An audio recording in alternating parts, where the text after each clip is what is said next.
প্রিয় শিক্ষার্থীবৃন্দ, সবাইকে শুভেচ্ছা। আমরা আজকে আরেকটা ক্লাস নিয়ে এলাম মানহা কমার্স একাডেমি বিডির পক্ষ থেকে। তো আমরা আজকে 2024 সালে ঢাকা বোর্ড সলভ করে দেব। তোমরা লক্ষ্য করবা খুব ভালোভাবে, আর ক্লাসটা মনোযোগ সহকারে দেখে নিবা সবাই। তো আমরা শুরু করতে যাচ্ছি। ঢাকা বোর্ডের প্রশ্ন তোমরা দেখে নিবা, তোমাদের বোর্ড কোয়েশনগুলা চেষ্টা করবা সংগ্রহ করার জন্য। তো আমরা আজকে ঢাকা বোর্ড 2024 সালে একটু দেখে নিচ্ছি প্রশ্নটা, একটু লক্ষ্য করো সবাই। টপিক ট্রেডার্সের যাবতীয় লেনদেন দ্রুত বা দাখিলা পদ্ধতি মোতাবেক হিসাব রাখা হয়। 2022 সালে জুন মাসে ব্যবসায়ী লেনদেন নিম্নরূপ। তো জুন নগদ 1 লক্ষ টাকা নিয়ে ব্যবসা শুরু করলো। এরপর দেওয়া আছে নগদ 1 লক্ষ টাকা নিয়ে ব্যবসা শুরু করলো। 5 জুন হয়েছে কি যন্ত্রপাতি ক্রয়ের ফরমায়েশ প্রদান করা হলো 10,000 টাকা। 8 হয়েছে কি 8 জুন হয়েছে কি বাকিতে পণ্য ক্রয় করলো 5,000 টাকা। 15 জুন মালিকের ব্যক্তিগত গাড়ি চুরি হয়ে যায় যার দাম 1,30,000 টাকা। আচ্ছা, 18 তারিখ হয়েছে গিয়া মণিহারি দ্রব্য ক্রয় 10,000 টাকা। আর 25 তারিখ চেয়ার ক্রয় 20,000 টাকা। এই হচ্ছে লেনদেন। এখন প্রশ্ন হলো লেনদেন নয় এমন ঘটনার মোট পরিমাণ কত? লেনদেন নয় এমন ঘটনা কিভাবে আমরা আইডেন্টিফিকেশন করব? তো লেনদেন নয় আমরা প্রথম ক্লাসে এটা দেখে নিবা, তোমরা প্রথম ক্লাসে একটা দেওয়া আছে এখানে লেনদেন কিভাবে চিহ্নিত করতে হয় এটা দেখে নিবা। তো আমরা একটু লক্ষ্য করি যে এখানে লেনদেন নয় একটা টেবিল তৈরি করি ছোট করে।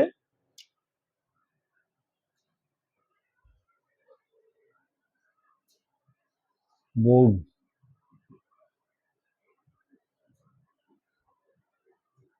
ঢাকা 2024।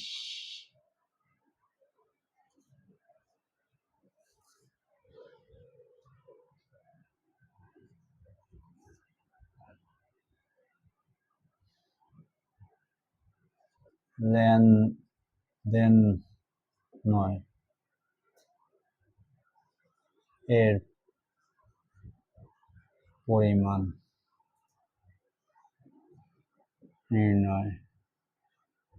নির্ণয় করা হলো।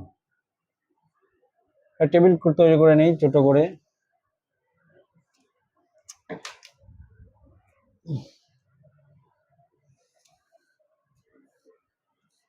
টাকাগুলো আমি দুইটা দিতে পারি।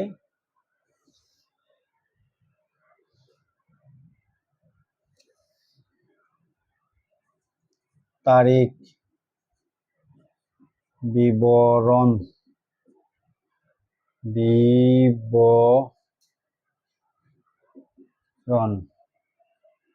টাকা টাকা।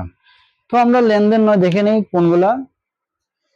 যেমন 1 তারিখ হচ্ছে জুন 1 তারিখ হয়েছে 1 লক্ষ টাকা ব্যবসায়, তো এটা অর্থ আছে, অর্থ দ্বারা পরিমাপযোগ্য, এটা লেনদেন। 5 তারিখ যন্ত্রপাতি ক্রয়ে ফরমাইশ প্রদান করো। 5 তারিখ যেটা, এটা লেনদেন নয়, কারণ ফরমাইশ প্রদান করছি আমরা, ঘটনা ঘটে নাই, দুইটি পক্ষের আর্থিক অবস্থা পরিবর্তন হয় না এবং এটা বিনিময়যোগ্য নয়, তাই এটা লেনদেন নয়। আমরা লক্ষ্য করব 5 তারিখটা। 5 তারিখ কি বলছে যে 5 জুন যন্ত্রপাতি ক্রয়ে ফরমাইশ প্রদান 10,000 টাকা, ফরমাইশ প্রদান করে 10,000 টাকা। তো এটা কত সাল? 2022 সালের জুন,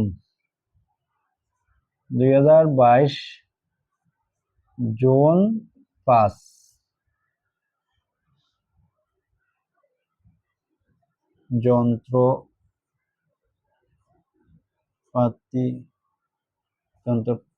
যন্ত্রপাতি ক্রয়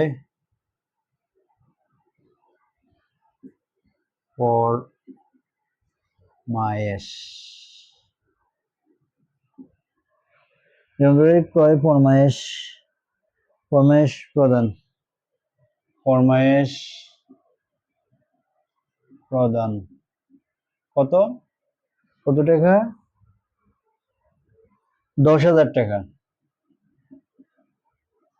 আরেকটা হচ্ছে দেখো, আর তো এই বাকি যে পণ্য ক্রয়, এটাও লেনদেন। মালিকের যে ব্যক্তিগত গাড়ি চুরি হলো, এই মালিকের ব্যক্তিগত গাড়ি এখানে কেন লেনদেন হবে? এটা ব্যক্তিগত, এটা যেহেতু ব্যক্তিগত, এটা লেনদেন না। তার মানে 15 তারিখ যেটা, এটা লেনদেন না, ব্যক্তিগত এখানে আসবে না, এটা শুধু ব্যবসায়ী হিসাব করতেছি। 15 তারিখ মালিকের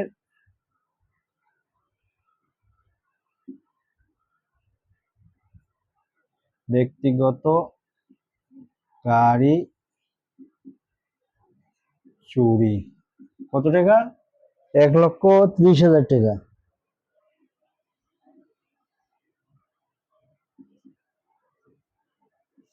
1,30,000 আর সম্ভবত নাই। মণিহারি দ্রব্য ক্রয়, এটাও লেনদেন। চেয়ার ক্রয়, এটাও লেনদেন। তো 1,30,000, 1,40,000 ফাইনাল কলামে নিয়ে যাও।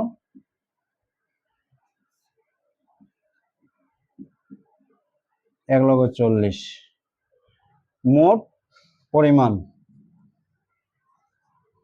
মোট পরিমাণ, মোট পরিমাণ 1,40,000 টাকা। এটা হচ্ছে গিয়ে আমরা যেটা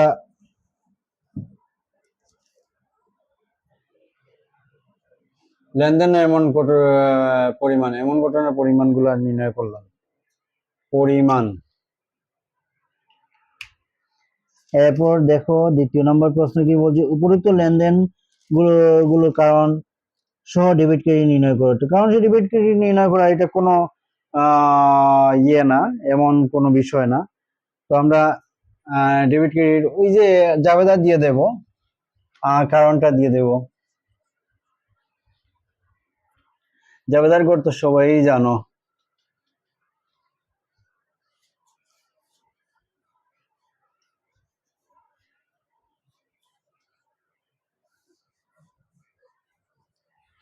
কি বলছে প্রশ্নের মধ্যে, উপরোক্ত লেনদেন গুলো কারণ সহ ডেবিট ক্রেডিট নির্ণয়, কারণ সহ ডেবিট ক্রেডিট নির্ণয়।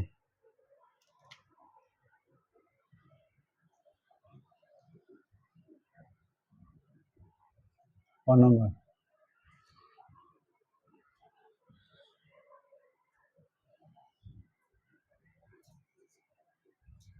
প্রদত্ত লেনদেন গুলোর কারণ সহ ডেবিট ক্রেডিট নির্ণয় করা হলো।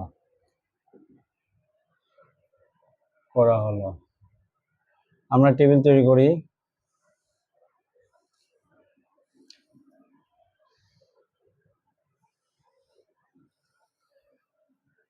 এটা কারণ একটা দিয়ে দিব, এটা কারণ।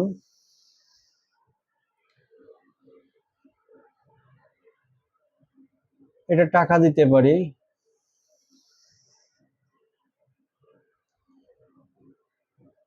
ডেবিট ক্রেডিট টাকা, কারণ ডেবিট ক্রেডিট টাকা, এর তারিখ,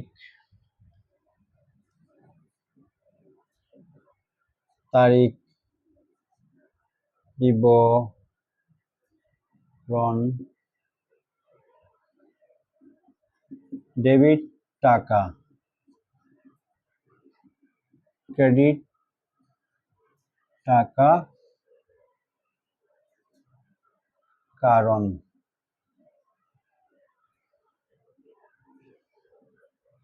আচ্ছা, তো এটা লেনদেনগুলো চলে যায় আবার প্রশ্নের মধ্যে। 1 তারিখ কি বলছে লক্ষ্য করো, জুন 1 তারিখ নগদ 1,00,000 টাকা নিয়ে ব্যবসা শুরু করলো। তো নগদ 1 লক্ষ টাকা নিয়ে আইছে, যা মূলধন বাড়ছে। তো মূলধন বাড়লে আমরা যথারীতি কি বলবো, যে মূলধন বাড়ছে আর নগদ মানে সম্পদ বাড়ছে, নগদান হিসাব ডেবিট আর মূলধন হিসাব ক্রেডিট। তো আমরা 1 তারিখ 2024 ইংরেজি জুন 1 জুন 1 তারিখ। তো নগদান হিসাব ডেবিট, নগদান হিসাব ডেবিট। আর যেহেতু মূলধন বাড়ছে, মূলধন স্বরূপ নিয়ে আইছে মূলধন হিসাব ক্রেডিট। কত টাকা? 1 লক্ষ টাকা। 1 লক্ষ। তো নগদান হিসাব ডেবিট, সম্পদ বাড়লো। আর মূলধন হিসাব ক্রেডিট, মূলধন হিসাব মানে এটা মূলধন বাড়লো, ক্রেডিট। কারণ হয়েছে গিয়া, কারণ লিখবা সম্পদ বৃদ্ধি, শর্ট করে লিখবা সম্পদ বৃদ্ধি। আর মূলধন মালিকানা সত্ত্ব বৃদ্ধি, মালিকানা সত্ত্ব বৃদ্ধি, দুইটা বৃদ্ধি পাইছে, এইটাই কারণ। এরপরে কি বলছে, কত তারিখ? 5 তারিখ যন্ত্রপাতি ক্রয়, সেটা তো লেনদেন নয়। 8 তারিখ বাকিতে পণ্য ক্রয় 5,000 টাকা। 8 তারিখ জুন জুন জুন 8 তারিখ বাকিতে পণ্য ক্রয় করছি। আমরা এটা এইভাবে টেনে দিতে পারি, না দিলেও সমস্যা নেই, এইভাবে টেনে দিতে পারি। জুন 8 তারিখ। তো জুন 8 তারিখ কি বলছে, বাকিতে বাকিতে পণ্য ক্রয় করছে, বাকিতে, তার মানে দায় বাড়ছে। বাকিতে পণ্য ক্রয় 5,000 টাকা। তো দায় বাড়ছে, আর আরেকটা কি বাড়ছে, দায়। দুইটা পক্ষ কিন্তু বাকিতে পণ্য ক্রয় করছে, দায় বাড়ছে। আর আমাদের কি বাড়ছে, এটা পণ্য বাড়ছে, তার মানে ক্রয় হিসাব ডেবিট।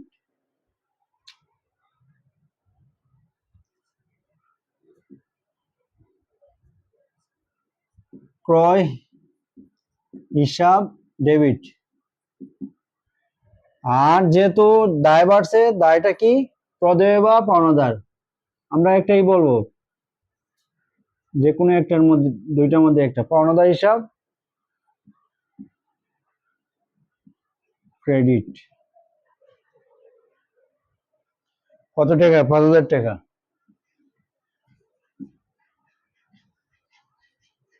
5,000 টাকা। কি হয়েছিল ঘটনা?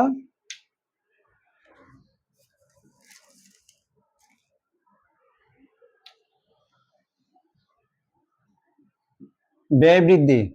ক্রয় যেহেতু ব্যয় বৃদ্ধি পাইল, তো ব্যয় বৃদ্ধি পাইলে ব্যয় বৃদ্ধি আর দায় বৃদ্ধি, পাওনাদার। দায় বৃদ্ধি। ক্রয় করলে কিন্তু ব্যয় বৃদ্ধি পায়, আমরা সবাই জানি। এরপরে চলে যাই আমরা, কত তারিখ? 8 তারিখ। 18 তারিখ। 8 তারিখ নাই। 15 তারিখ মালিকের ব্যক্তিগত, এটাও নাই। 18 তারিখ মণিহারি দ্রব্য ক্রয়, এটা তো ব্যয় বৃদ্ধি পায়, মণিহারি দ্রব্য ক্রয় করছি।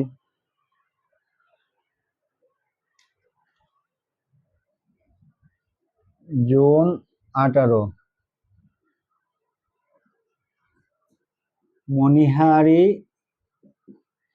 মণিহারি কত টাকার ক্রয় করছি? মণিহারি দ্রব্য ক্রয় 10,000 টাকার। তো মণিহারি দ্রব্য ক্রয় করছি, ব্যয় বাড়ছে। মণিহারি ডেবিট, মণিহারি সব ডেবিট, ডেবিট। আর যেহেতু নগদ চলে গেছে, সম্পদ হ্রাস পাইছে, নগদান হিসাব ক্রেডিট। নগদান হিসাব ক্রেডিট কত টাকার?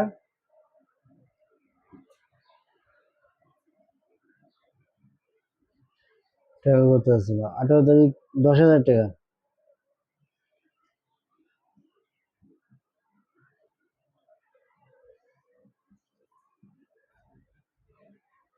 10,000 টাকা। তো ব্যয় মণিহারি ক্রয় করছি,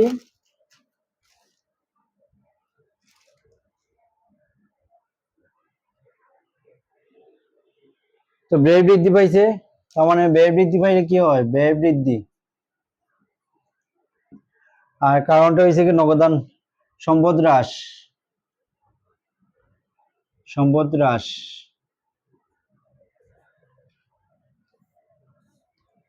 একবার ইজিলি এইগুলা একটু লক্ষ্য করতে হবে, আর কিছু না। এরপরে কি বলছে, 18 তারিখের পরে কত তারিখ, 25 তারিখ, চেয়ার ক্রয় 20,000 টাকা। চেয়ার ক্রয় করছে, তার মানে আসবাবপত্র। তো চেয়ার ক্রয় করছি 25,000 টাকার, ব্যবসায়ের জন্য তো ক্রয় করছি, তার মানে তাই সম্পদ বৃদ্ধি পাইছে। আর নগদ টাকা চলে গেছে, নগদ নামক সম্পদ হ্রাস পাইছে, দুইটাই সম্পদ। তো আসবাবপত্র হিসাব ডেবিট, এটা কত তারিখ ছিল, এ তারিখে ছিল 25 তারিখ। আসবাবপত্র হিসাব ডেবিট আর নগদান হিসাব ক্রেডিট।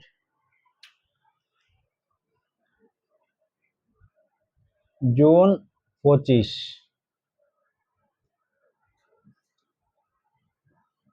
আসবাবপত্র হিসাব ডেবিট আর নগদান হিসাব ক্রেডিট। কত টাকা, 25,000 টাকা।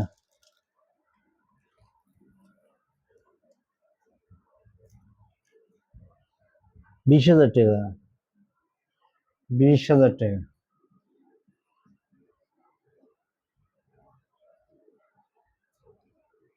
সম্পদ বৃদ্ধি, সম্পদ হ্রাস, দুইটাই সম্পদের ইফেক্ট হয়েছে।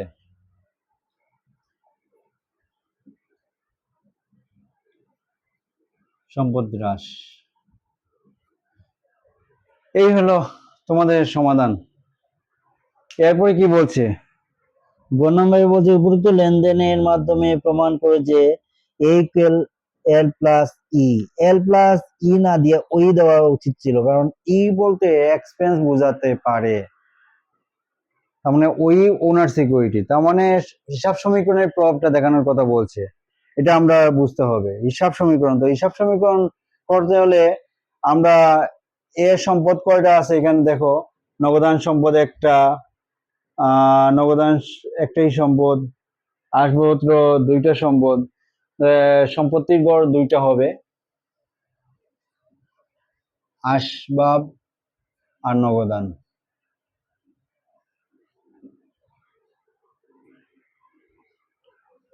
নগদান আর আসবাব দুইটা সম্পত্তি, এটা এ। আর ইকুয়াল ও, এর প্লাস ওই, দায় প্লাস মালিকানা সত্ত্ব, দায় প্লাস ওই মানে ই দিছে, এটা ই না দিয়ে ওই দেওয়ার কথা ছিল, যে যেহেতু দিছে আমরা ই ধরে নিব এই ইকুইটি। ইকুইটি মানে তোমার এর প্লাস লাইবিলিটি, দায় লাইবিলিটি প্লাস ওনার সিকিউরিটি, তার মানে মূলধন লাইবিলিটি দায়। তো লাইবিলিটির মধ্যে কিতা কিতা আছে, লাইবিলিটির মধ্যে এটা দেখে নাও, মূলধন এটা আছে। মূলধন আমরা কোন জায়গার মধ্যে পাবো, এই জায়গার মধ্যে মূলধন, এটা মূলধন একটা। আর এখানে গড় হবে মূলধন। আর কি হবে, পাওনাদার আছে, দায় আছে একটা, আর কিছু নাই, দায়। এইবার চারটা গড় তোমাদের, তো আমরা এটা মুছে নিই।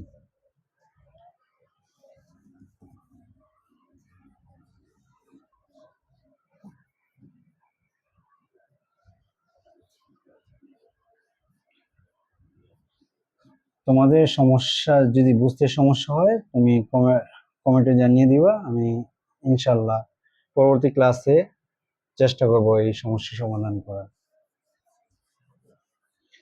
আর যেহেতু আমাদের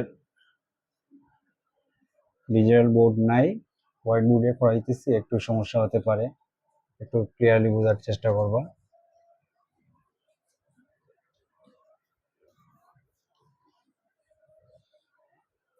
গ নাম্বার,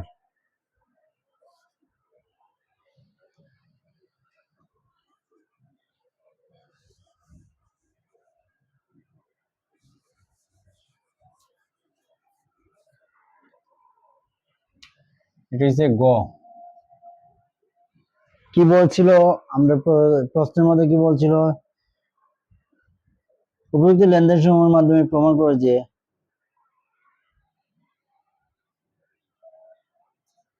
এ ইকুয়াল এ প্লাস ই প্রমাণ করা হলো। এটা হিসাব সমীকরণের একটা ছক তৈরি করতে হবে এইভাবে।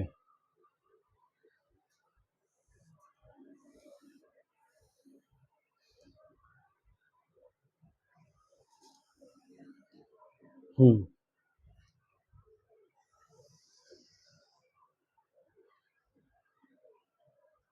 ঠিক মিডিলে একটা দেব আমরা।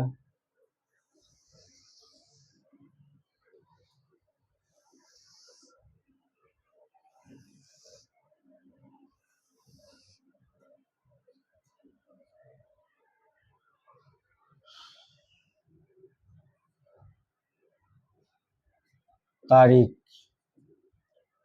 এটা হচ্ছে গিয়া সম্পদ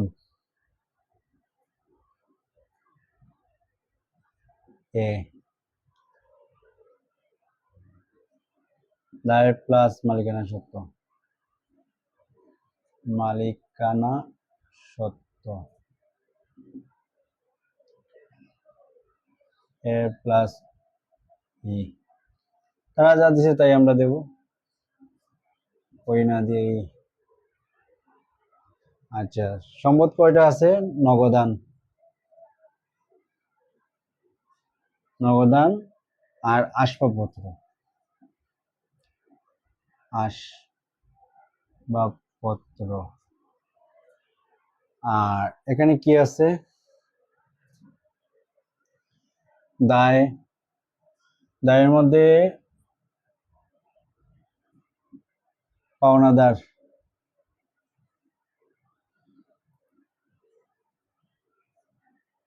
পাওনাদার আর মূলধন, মূলধন।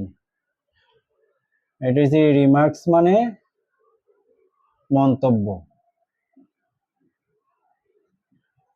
ইংরেজি রিমার্কস বলে। তো আমরা লক্ষ্য করে নেই, আবার আগের লেনদেনগুলোতে চলে যাই। আমরা সবচেয়ে সহজ পদ্ধতি হবে, আমরা যেহেতু 2 নম্বরে ডেবিট ক্রেডিট নির্ণয় করছি, আমরা ওইখান থেকে এনে বসাতে পারি, খুব দ্রুত হয়ে যাবে অঙ্কটা। তো আমরা যেহেতু আমার এখানে দেখার কোনো সুযোগ নেই, আমরা আবার লেনদেনে চলে যাই। যে লেনদেনের মধ্যে প্রথম তারিখ হচ্ছিল যে জুন 1 তারিখ, নগদ ব্যবসায়ের জন্য 1 লক্ষ টাকা নিয়ে আসছিল। তো 1 লক্ষ টাকা নিয়ে আসছে ব্যবসায়ের জন্য 2022 24 মেবি সম্ভবত দিয়ে দিচ্ছি এখানে, এটা কারেকশন করে নিবা। 2022 ইংরেজি জুন 1 তারিখ। জুনের 1 তারিখ কি হয়েছিল? যে নগদ নিয়ে আসছিল ব্যবসায়ের জন্য। তো সম্পদ নগদান হিসাব ডেবিট কত? 1 লক্ষ টাকা, নগদের করে লিখবো 1 লক্ষ। আর মূলধন হিসাব ক্রেডিট, মূলধনের করে লিখবো, মূলধনের করে 1 লক্ষ টাকা লিখবো, 1 লক্ষ। এখানে শুধু মন্তব্য মূলধন বৃদ্ধি, সহজ মূলধন বৃদ্ধি, এই কথাটা লিখলেই হবে। এটা শুধু প্রভাবটা মূলধনের উপরে যখন পড়বে তখন এইটা লিখতে হবে। আচ্ছা, এরপরে এটা আমরা ডট এনে নেই।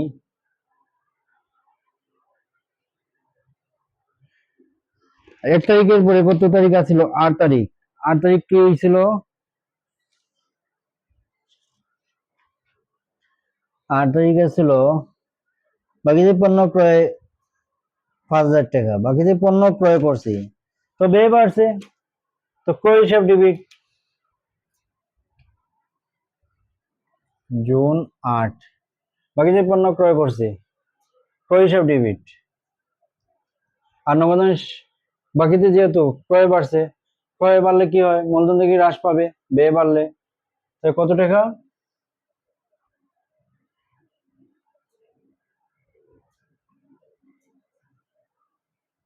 5,000 টাকা ক্রয় হিসাব ডেবিট। আর পাওনাদার হিসাব ক্রেডিট। পাওনাদার পাওনাদার পারলে তো ক্রেডিট, তো ক্রেডিট রইলো, আমরা বৃদ্ধি পাইছে। আর এখানে ক্রয় হিসাব ডেবিট মানে ব্যয় বৃদ্ধি পাইছে, তার মানে এটা মাইনাস। ব্যয় বৃদ্ধি এখানে লিখতে হবে ব্যয় বৃদ্ধি, ব্যয় বৃদ্ধি।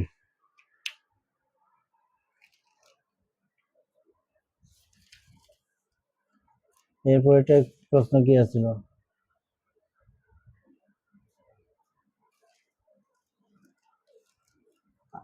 আচ্ছা, এরপরের প্রশ্ন হয়েছে গিয়া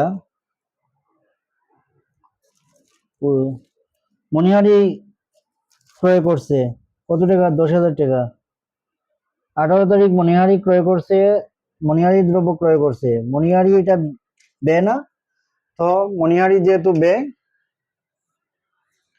মূলধন থেকে হ্রাস পাবে।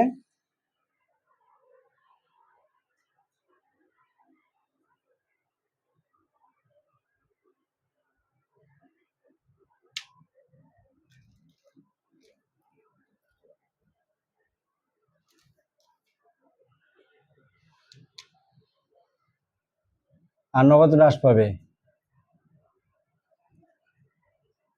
জুন কত তারিখ? 18 তারিখ। মণিহারি ডেবিট কত? 10,000।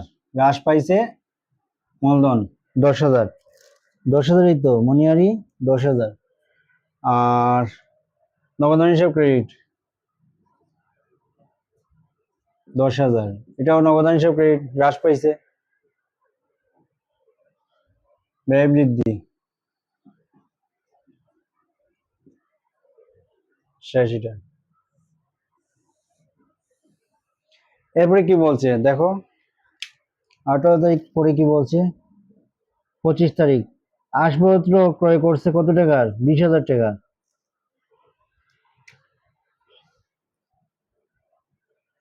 জুন 25, তো আসবাবপত্র হিসাব ডেবিট কত? 20,000। আসবাবপত্র ডেবিট। আর যেহেতু নগদের ক্রয় করছে, 20,000 টাকা নগদ থেকে কমিয়ে দেবো, 20,000। নগদান হিসাব ক্রেডিট। এখানে তো মূলধনের প্রভাব পড়ছে না, যার কারণে আমরা এখানে আর কিছু লিখবো না। কারণ আমরা প্রতিটা ঘরের যোগফল নিচে নামিয়ে নিব। উদ্বৃত্ত, উদ্বৃত্ত 1 লক্ষ টাকা থেকে মাইনাস হবে কত? 30,000, তার মানে 70,000। এটা করে এখানে ক্লোজ।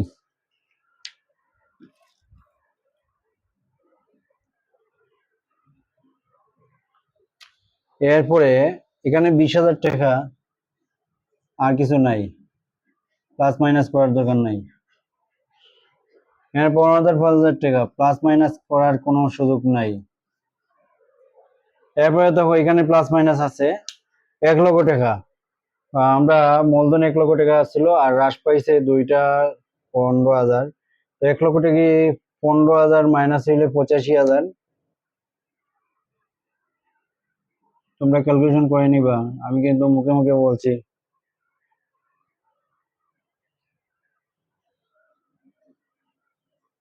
এটা এখন মোট উদ্বৃত্ত প্রভাবটা কিভাবে? মোট উদ্বৃত্ত, মোট উদ্বৃত্ত দেখো, মোট উদ্বৃত্ত 70 আর 20, মানে সম্পত্তি যদি একসাথে যোগ করি, 70 আর 20 কত? 90। সম্পদে যা আছে দায় প্লাস মালিকানা সত্ত্ব তাই হবে, সমান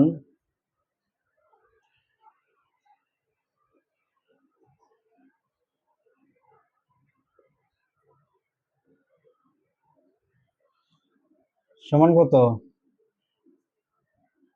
এখানে কত? 85 আর 5 90। ওরা দুইটিকে মিল আছে, 100% অঙ্কটা হয়ে গেছে তোমার। এর সমান দিতে পারো এটা সমান দিতে পারো, অর্থাৎ সম্প্রদায় দুই দিকেই সমান আছে, তার মানে অঙ্কটা মিলে গেছে তোমার। ওকে,